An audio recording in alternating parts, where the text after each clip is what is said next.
supposed to help, government create laws so that you can be able to address some issues which are emerging. You get the point? Yeah. So I find that the Senate has not really lived up to the expectation of the Constitution, because they are the people who are custodians of the devolution. And therefore, I don't see so much laws other than the normal thing about revenue sharing and all that. But we really need to, like the issue is raising about accountability. Yeah. What has Senate then done to ensure that these governors don't do what he was telling us? Because you cannot tell me Senate is helpless, that it's now sitting and the governor is saying, because you want to be governor, I won't answer that question. No. Can you create some laws, some formula, whereby it doesn't matter whether it is my good friend Senator or my good friend Governor Ngilu or whichever the governor, that the law must be followed. And I have an example. When I was in Parliament, in the 10th Parliament, I served at the committee of CDF, the initial CDF committee. Yeah. And there is a way CDF works. Yeah, and we kept improving the law. Of course, when devolution came, it took quite a chunk of the functions that otherwise MPs used to do. But now, there are laws that were, every time we discovered that our constituency was not utilizing the fund very well, there was something that we did to ensure that those things don't happen again. And I'm sure that is why you can feel the CDF even more than the devolved funds. Yeah, you can feel. Yeah. Other than the big cars and the offices, to be very sure, county governments has not, according to me, justified the big chunk of money that they are being given. Compare what CDF gets, about 100 million per constituency, and what a county government in the average of 6-7 billion gets. And when you look at what is happening, if you go to the constituencies, you will be easily point out what the CDF has done, and not see what the counties have done. Wow. So let's be fair. All right, well, and even as we are fair, briefly, let's just go back to Mheshimiwa as he responds to that. But I think... all right, your position on the BBI, would it be different now that... Rida, I just want to put a small rider and state my position that it is not a crime for the governors to benchmark. Yeah, it is within their mandate, because surely, as you have stated, they are not supposed to be just there and a stooge there. They need to move out to learn, to come to implement better, but just not to get out there for erasure. Right. That's my concern. But if they are being out for the betterment of their counties, it is big tick, and nobody will complain. And what I would urge them is to do as much as possible their internal counties benchmarking, because what is in Marakwet is not what in Central Province. You can see what you can buy. We can be able to intertrade from various number within our counties. Therefore, I think what they need to be is to be more and more extraordinarily focused. Yes. Otherwise, they are the mirrors of the counties. Yes. And when counties are failing, that it is the governors who are failing because the buck stops at them. Okay. Yes. All right. That brings us to the conversation of BBI, and I think I'll close the papers for now. Well, this one I wanted us to touch on, but I'll leave it for now. U.S. pleads with Kenya over the Dab. Yes, that is the closure. That should not happen. I know you want to react to this statement, Mheshimiwa, and as you react, I'd love for you to tell us, how do you think it's going to be different in the event that BBI sails through, now that there is a lot of adjustment that has been done at the level of the Senate?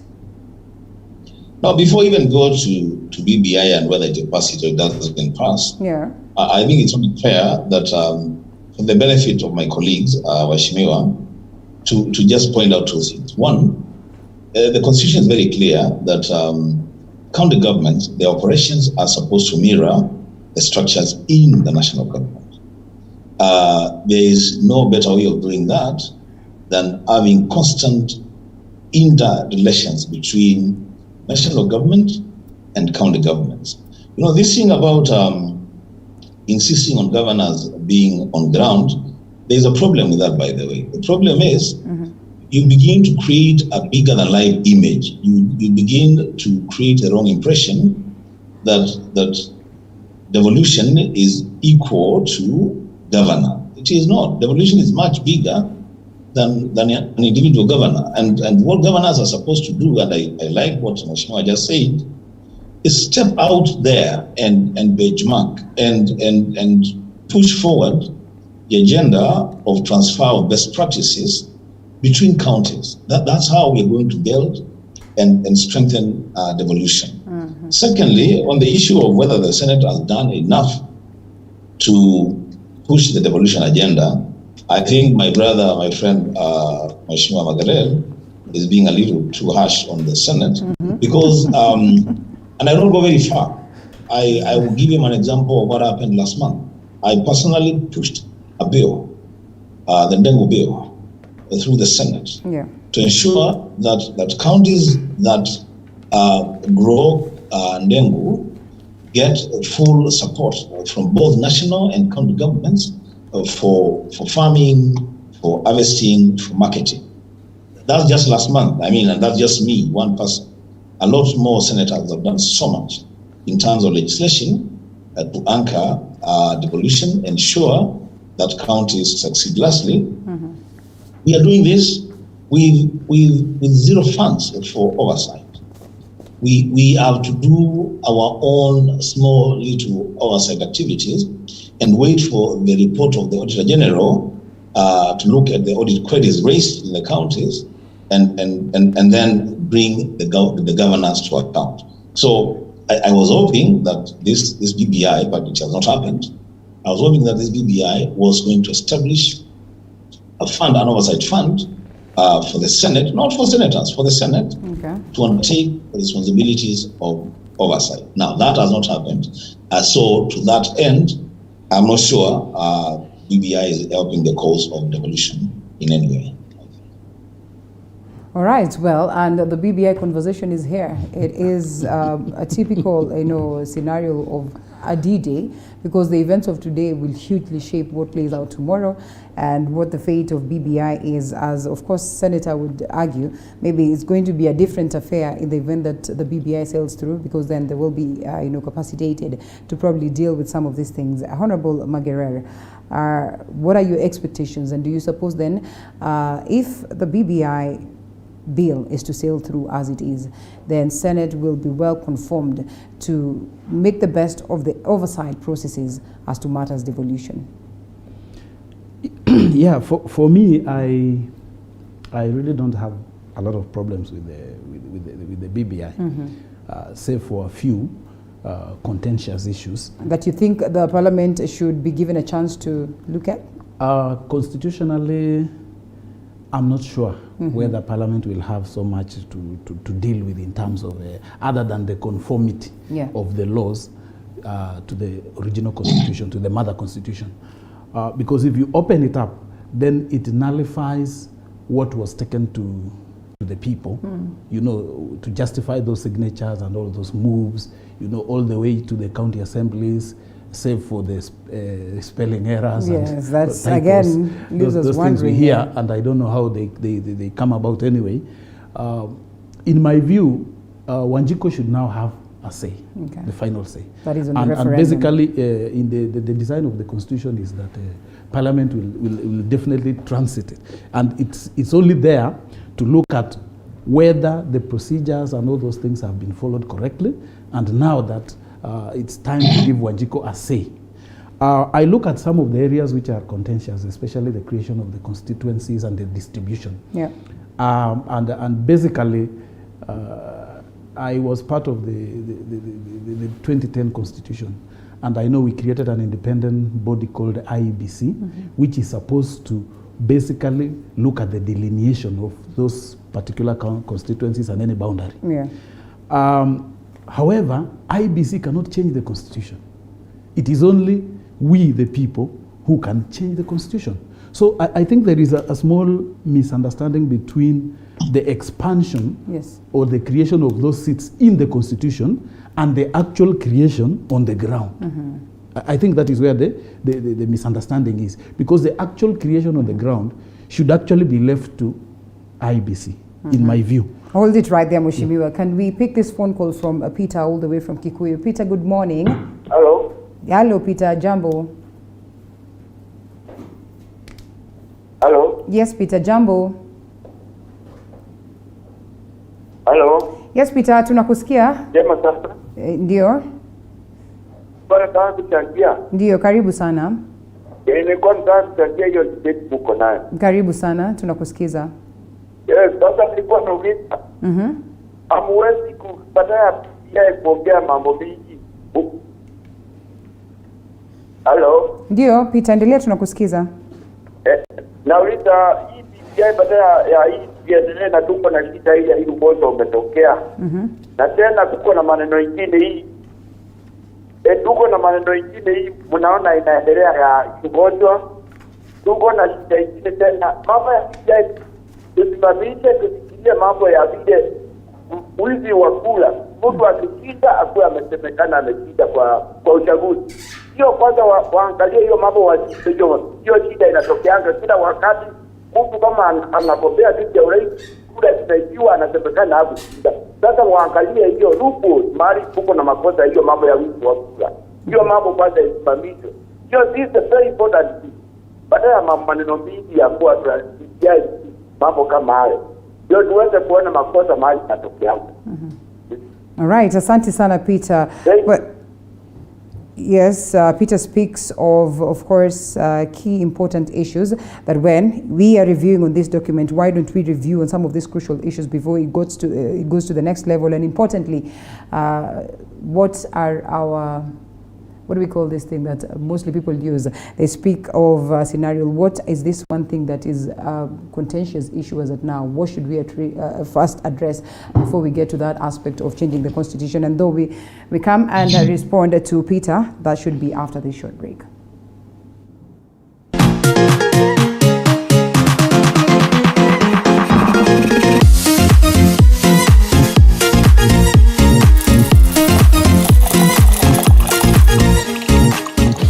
You are watching TV 47.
Welcome back to the broadcast. Still with me this morning, Kitui Senator Honorable Enoch Wambua, and Member of Parliament in Embakasi North, Honorable James Gakuya, and Honorable Margaret Langat, former Member of Parliament Kip Kelion, as we ponder some more and we focus much on the issue of the BBI now that this is set to be debated in Parliament today and tomorrow. What will be its fate is one thing that we look at, and we left at that point where we had Peter calling in. Peter raises key issues. He says that, there are a couple of things that would be looked at, that need to be looked at. He probably has gone through the bill itself and feels like, it has not captured these issues well on the aspect of the animosity at the times of elections and, the freeness and fairness of the process. But importantly, he speaks of priorities. He says that maybe we should have focused much on the issues at hand, the issues that are crucial, so that at least we now speak matters, change of or amendment of the Constitution. Coming to you, Honorable Gakuya, this is going to Parliament today, and you will be there. Your expectations for the day? First and foremost, I want to pronounce and address the question of the Kora. Yes. From, is it Remuru or Okabete? Anywhere Kikuyu. there. Kikuyu. Yes.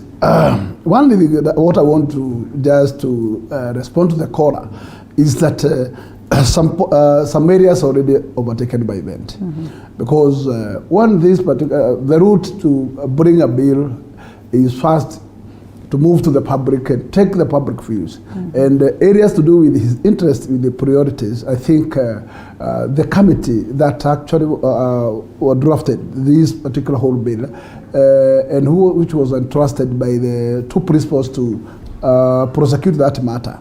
Actually, that is the committee that was supposed to deal with this matter, and what he's now hearing about, those priorities are very important.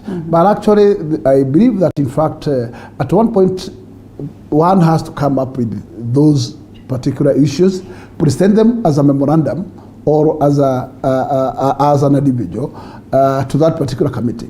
And probably it was brought forward by somebody, and during maybe the final draft, not everything that was presented to the committee that was part of the bill, and therefore maybe one or two things were overtaken.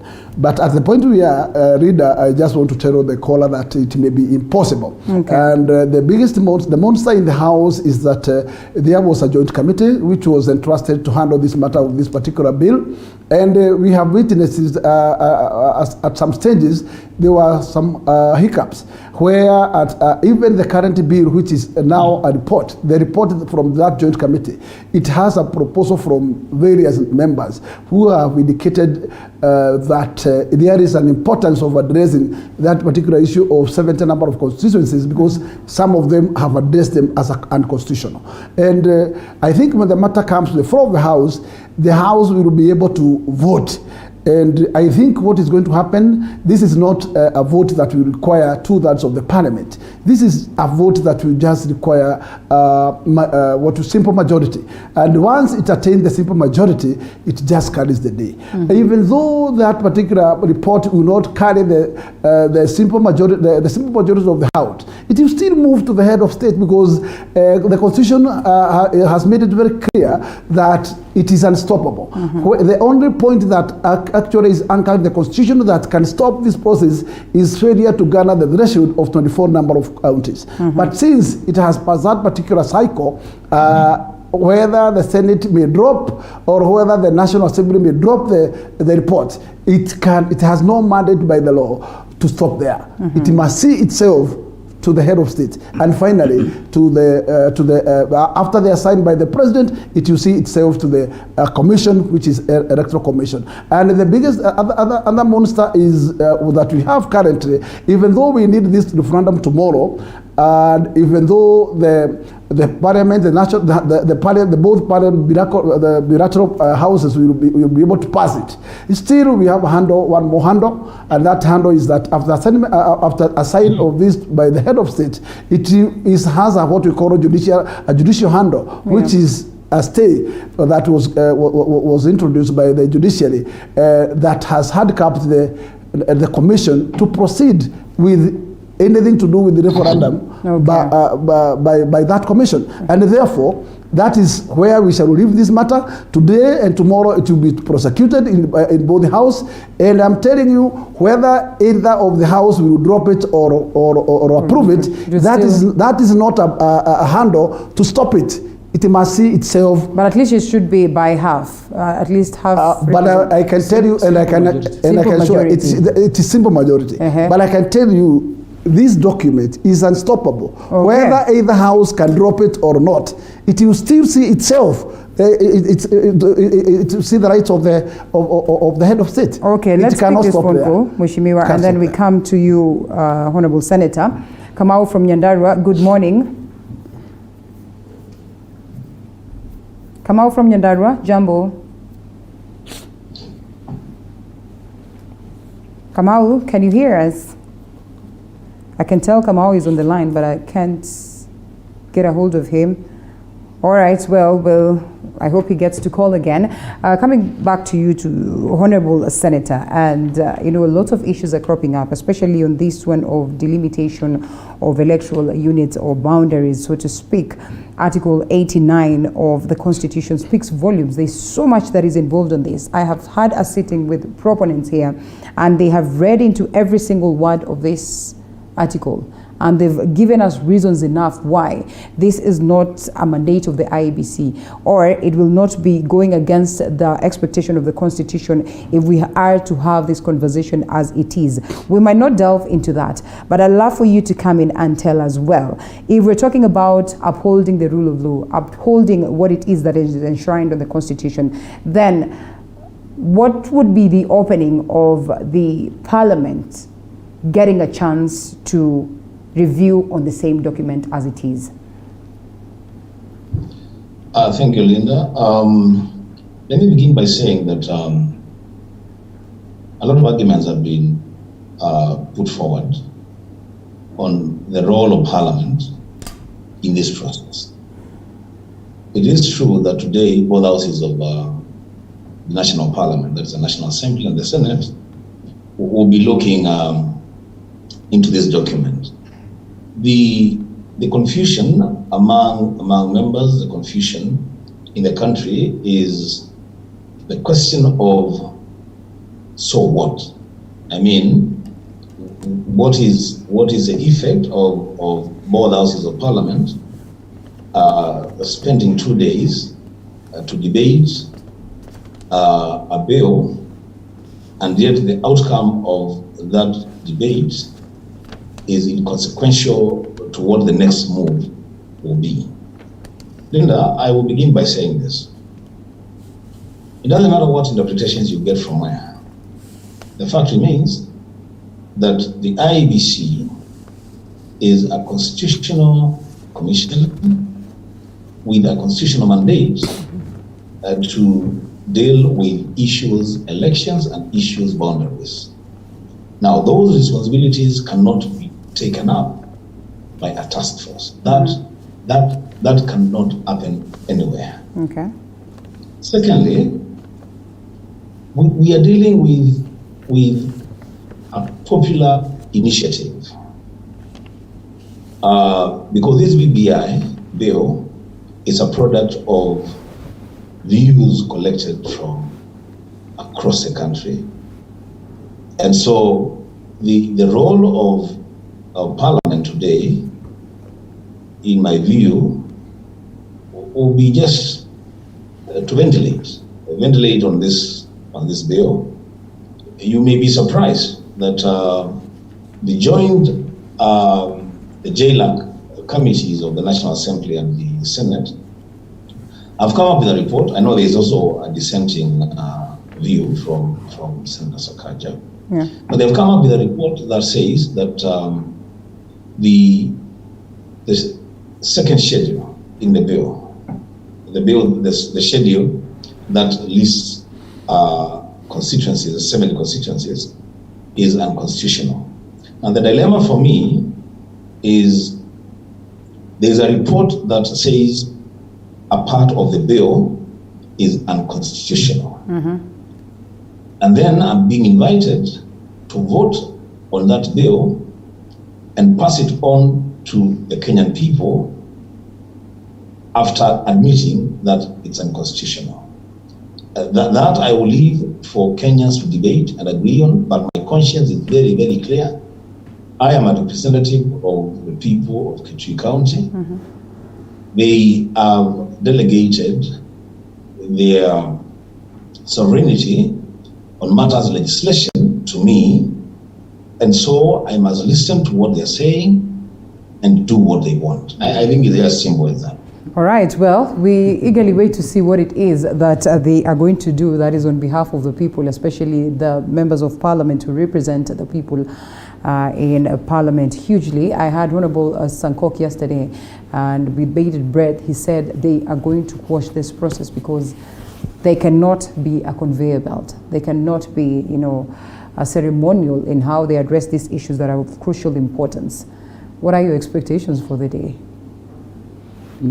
Okay, it's interesting because as Honorable Gakuya said, and all of us know, the role of Parliament, whether Senate and National Assembly, in a popular initiative process, is really not. I don't want to use the word ceremonial, but it will not impact.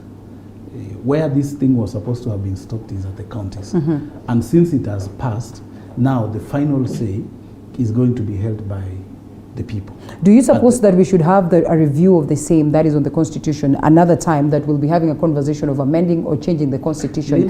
Linda, if you know, the Constitution of Kenya can be amended anytime. Anytime, yes. Anytime. I don't even see why people are worried. So they should let loose of this one and then hope for another. Can actually amend, including Parliament. Parliament can decide that they want to amend some sections, which constitutionally they are allowed to amend.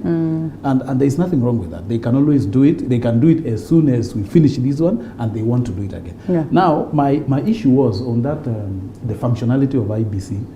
It's a responsibility given to them by the Constitution to delineate constituencies and boundaries. And I think I agree with Wambua there that no one takes it away. It can't even be the task force and what have you.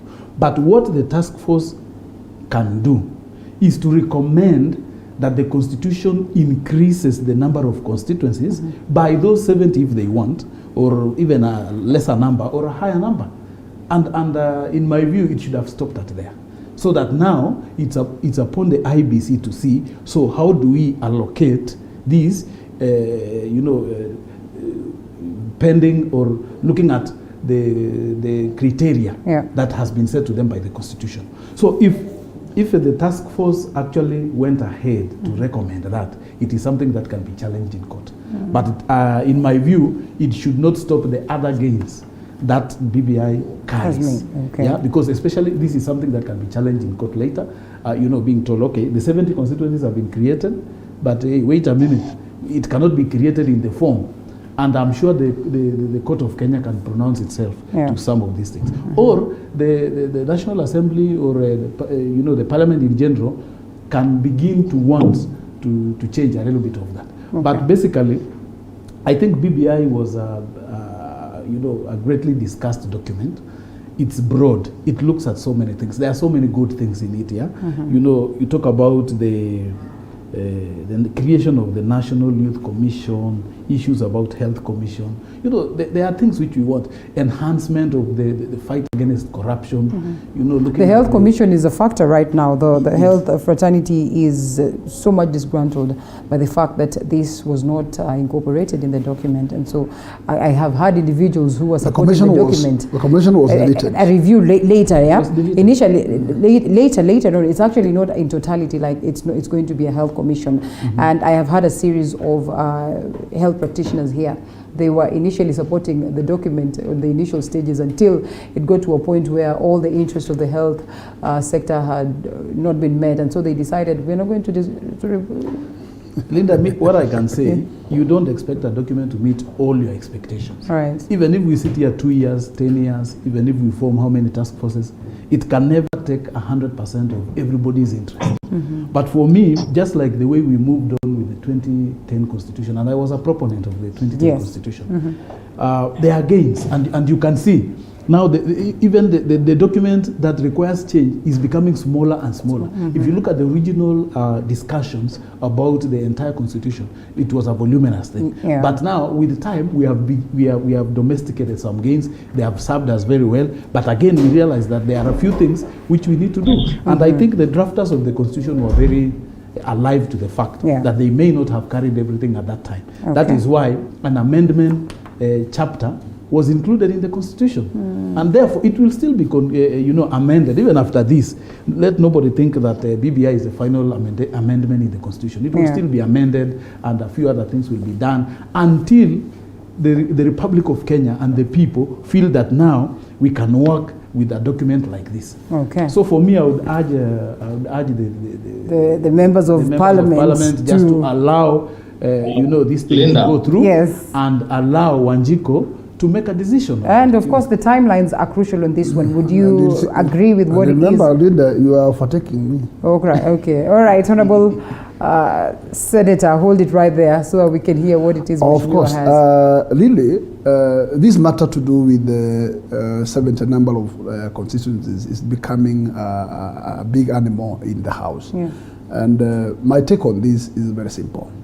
That the current Commission has no power in the current order of the Constitution to expand more than 290, because the current order talks of 290. So they have powers to eliminate boundaries, to reorganize them, but they cannot add extra number of a constituency.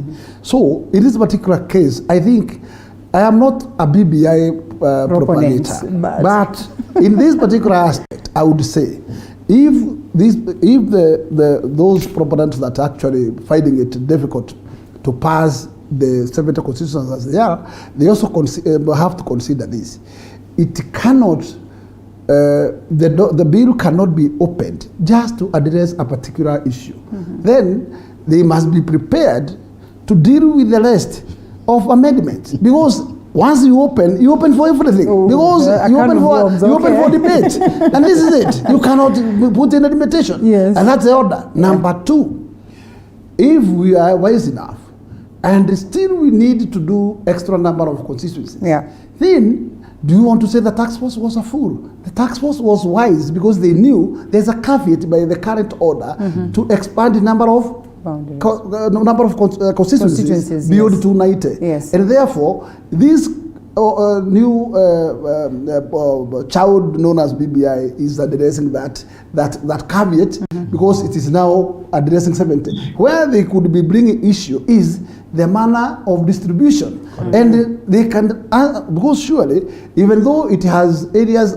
that you're marking for that particular share, I think I can buy Margaret's idea that the whole concept was, yes, create 70 number of new constituencies, but leave the mandate of sharing to the Commission. But that is exactly what the proponents are speaking about. Why am I having this feel that, what I was once told? I'm coming to you, Senator, that there's an exit plan that is being planned by the Tanga members of Parliament, because he has just changed tone ever since we started this conversation of the BBI for the very first time. That is story for another day. Senator. Thank you, Linda.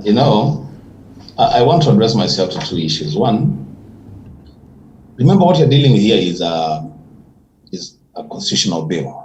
It's a constitutional amendment bill. The Constitution is very clear. Our standing orders, both in the National Assembly and the Senate, are very clear on how you process constitutional amendment bills. And the threshold for determination is 2/3.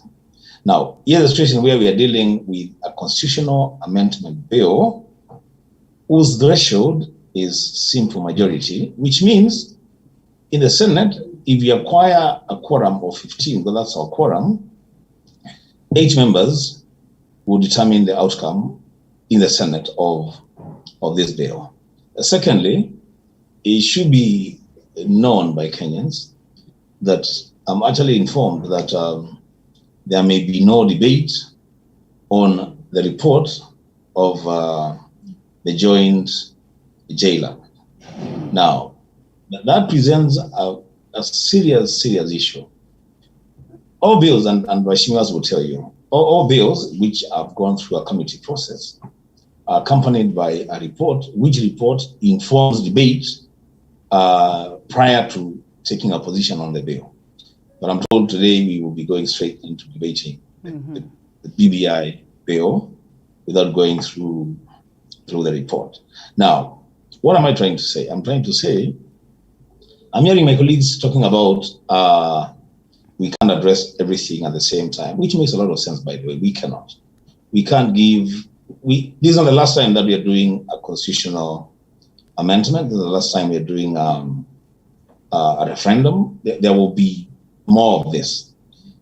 The question that I'm asking myself is, because there is consensus, right even here, there is consensus that the task force that produced this bill overstepped its mandate, and in doing so, it breached the Constitution. Are we willing, as elected leaders, to preside over the entrenchment of an illegality, a constitutional illegality, simply because we have to do this thing now? What is the hurry? Why can't we say, okay, fine, we cannot handle everything, but there are issues that have been raised in this document. Why can't we clean this document as is, deal with the issues raised in this document, clean them up, so that by the time then you're doing a referendum, it's a win-win. Linda, I want to bring to the attention of can it really get to a point of a win-win, Senator? Yes. Can it really get to a point of a win-win, really? And why not? All right. And why not, Linda? Okay. I mean, you know, there is enough provisions in this bill for every corner of this country to feel that they have been taken care of, and to feel that they have not been sidelined or marginalized deliberately. I'll give you an example.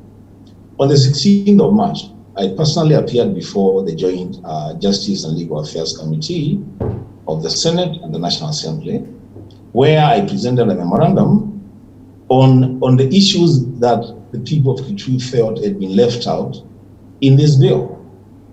And three things stood out. One was the creation of a Mwingi County that the people of Kitui have been fighting for since 2010. The issue of the creation of at least an additional 1 or 2 constituencies, and was the issue of the provision of sub-county codes to a sub-county code Laraka and a sub-county code Mutito North. Okay. Now, when I made my presentation, a day later, the Kenya National Bureau of Statistics appeared before the same committee, and they indicated my presentation by saying that Kitui actually is among 4 other counties that was unjustifiably denied an extra constituency in terms of looking at the population, quota, and landmass. As you summarize, Mheshimiwa. Yes, I'm summarizing. I'm actually going to exit in the next few minutes because I'm actually now going to appear before the Justice and Legal Affairs Committee of the Senate to defend my position on a private member's constitutional amendment bill for the creation of an extra county in Kitui. So I'm saying these things can be done. We can have a win-win. Let people talk. Let people ventilate. But the matter of asking members to pass a document that they admit as constitutional challenges, I don't think it's a fair thing to do. I am just really have a good will. Do you have a goodwill? That's a good thing. We And have a actually, I goodwill. wanted to say it's a win-win Yes, situation because for at this who? particular point, Rita, the biggest problem is that still this matter is like it is owned by two principals. Yes. Even at the point we are. Oh. Yes. Is it so? It belongs that it's still being owned by two principals. These principals, And this the is a- houses are and on this is fire. the biggest problem, my dear, that there is no goodwill. You want to have a third If there is a principal joined in? goodwill, if there is a goodwill, should let Kenyans to ventilate. You want a third principal to be joined in the name of President I am William sure Ruto? that this is near to impossible. All right. Okay. Well, as we close it, Honorable My Magere. thinking really is what we are all discussing here is the same. It amounts to the same. Yeah. And all these discussions have been there before. You see, my good friend Senator is focused on his county and he wants his things for his county, oblivious of other counties, and also the overall impact in terms of how does it affect the country. So if today Mwingi was given a county and he gets another 1 or 2 constituencies, he would be okay. And he wouldn't really talk about all the other issues that we are saying. So for me, to achieve a win-win is really not a very easy thing. And it's actually a win-win for who? Exactly. Oh, Wanjiko's I got mean, nothing because even me about coming from Kericho, yes. Win-win situation. Yes. We will push the same house to a tune of 1,000 members. I'm telling because you. that's only how you can accommodate. That's what I'm saying. You see, Linda, what right I now want, it's bloated. What I want for Kericho County, for example, I also know that 1 or 2 things needed to have been included in this particular amendment. But you see, the people who started off the amendment did not close that after this there will be no more amendments. Yes. We can actually begin even right now to work out on another amendment to include now those things that we are saying. So, but for me now, let us dispose of this matter so that other things can be focused on. Because even if we talk about all these things, there is no way a house called a parliament or even any other, even Raya, on a matter of debate, there is no way that they will look at things in the same way. There are some benefits, there are some pains, and you see, even these things we call benefits are going to cause pains because the taxpayer, at the end of the day, will be the person who's funding. Will be the person who is going to sponsor all these kind of changes. We're likely to see lots of there's no time. You have 1 minute. Okay. 1 minute. That's simple minute. 30 seconds. Let me utilize by saying this. Yeah. Reader, what we are missing as a country is goodwill. But I think whenever we have such kind of a bill, it is important to take into consideration that it is for the betterment of the whole nation. So bring all the stakeholders together so that at the end point, you get a good product. We are only in what we are saying 50-50 because not everybody was inside the kitchen. But democracy does not mean we all are brought together and agree to everything, Mheshimiwa. Anyway, we close it at that. We've not even touched on what has played out in judiciary. Senator, yes. Can I do my closing remarks 30 on this? seconds. Please? We don't have time. We have an advertisement. Senator tuende 30 tupatie hii seconds. kitu passage isonge kwa sababu iende kwa mwananchi akate kauli mwenyewe. Senator, make it 30 seconds, please. Yes, please. I want to just respond to my colleague and my friend, Mheshimiwa Magere. He says that I'm just pushing for a county and 2 constituencies. I just want to bring him to the attention of the fact that Senator Enoch Wambua is elected to represent the interests of the people of Kitui in the Senate. It should be clear. The duty is to tell Kenyans and the world what the people of Kitui want, not to tell Kenyans and the world what they want to hear. Secondly, we have a president who is elected to take care of the interests of the country. Let me do my job, represent my people in the Senate, and the president can represent the country. This is a serious defender. Anyway. Let the other senators present their people, the interests of their people. Let the Member of Parliament of Embakasi North represent the interests of the people of Embakasi North. Thank you so much, gentlemen. Honorable Magere Langat, former Member of Parliament, Kip Kelyon, and indeed Agubrez family and the violence that we witnessed today. Wanaume wanachapwa sana huku nje na hamtaki kusema. All right, we close it. Thank you.